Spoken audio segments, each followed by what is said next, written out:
But yeah, like if artists came together, basically what I'm saying is if artists came together and said that we're not putting out certain things, that we're not talking about certain things in our music, like where would the labels get their shit from?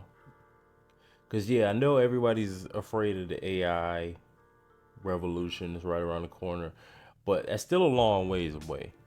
And I seriously doubt that these labels would be able to create an artist, like create a music and create a brand like from an artist AI generated that would actually appeal to the masses to the point where it'd be worth it. You know what I'm saying?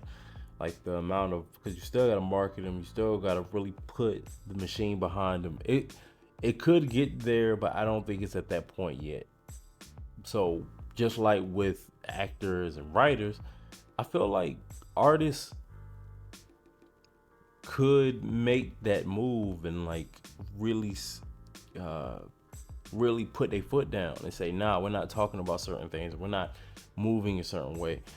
But I feel like a lot of it does kind of more so rely on the fans and the fans taste, because if the music wasn't selling, that's the thing. It's like the argument has always been, whether you listen to record execs, the artists, like rappers themselves, or you listen to like radio personalities or bloggers or whoever, like the media, like they will say, this is what people are doing because this is what is selling. This is what the kids are into, right? But I think it's gotten to a point where, and there's other factors too that help shape a lot of that. But I think it's gotten to a point where, like, because everybody has kind of conformed to a certain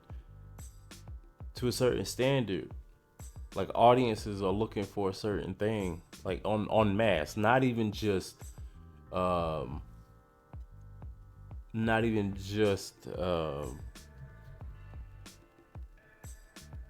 damn, I lost my thought. I lost my train of thought. Basically what I was saying, what basically I think, because there's a certain level of conformity, there's a certain level of like people just not really wanting to step outside of a certain box. Like stuff became more and more and more generic and easily digestible to where now it all sounds the same. And yeah, like I honestly don't know who to blame for it. But I think it's just gotten to a point where, because everybody is trying to please the lowest common denominator, that everything is starting to sound like super homogenized. Like I remember seeing it like kind of start right around the recession in like '08, '09, where, and you saw it in the industry too, like there was a lot of labels consolidating, like how Disney and all these other companies are like buying up, these different properties, movie studios and whatnot. Like you saw it, like I saw it in the music industry where all these labels would, consolidate into like one label. And, because the music industry was shifting, like this is on the precipice of streaming and how that was about to completely change everything.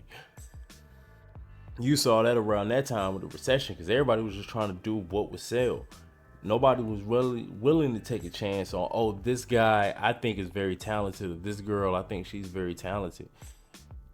And they have a very unique sound. They have no idea if this sound or this artist or whatever is going to take off.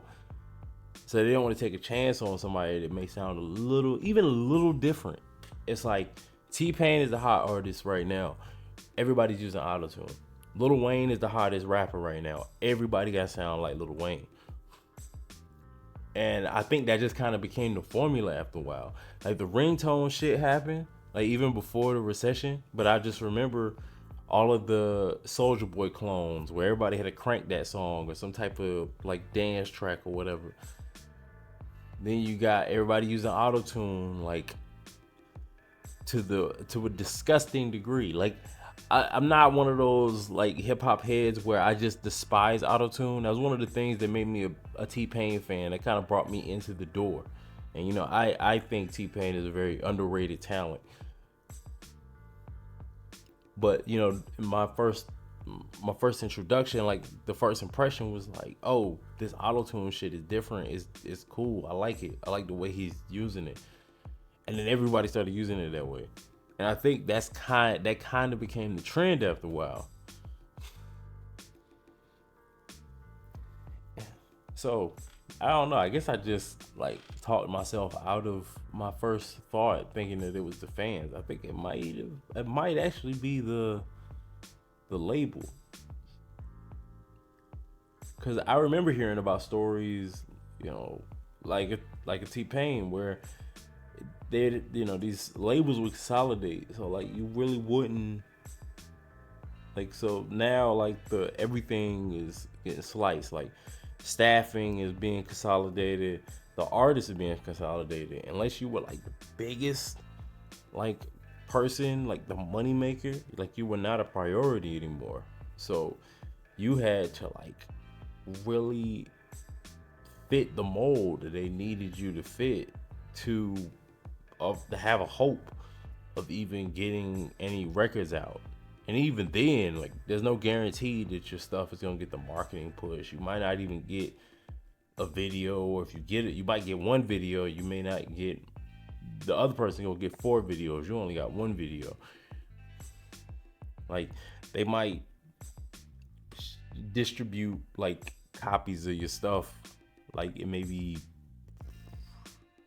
like a fourth of the market compared to the other person, where they're all over the world with this stuff, and you might get like a limited US release, or you know, you might get a release in France, something like that. Like it would be crazy. Yeah, and then people would wonder why, like, oh, what happened to such and such?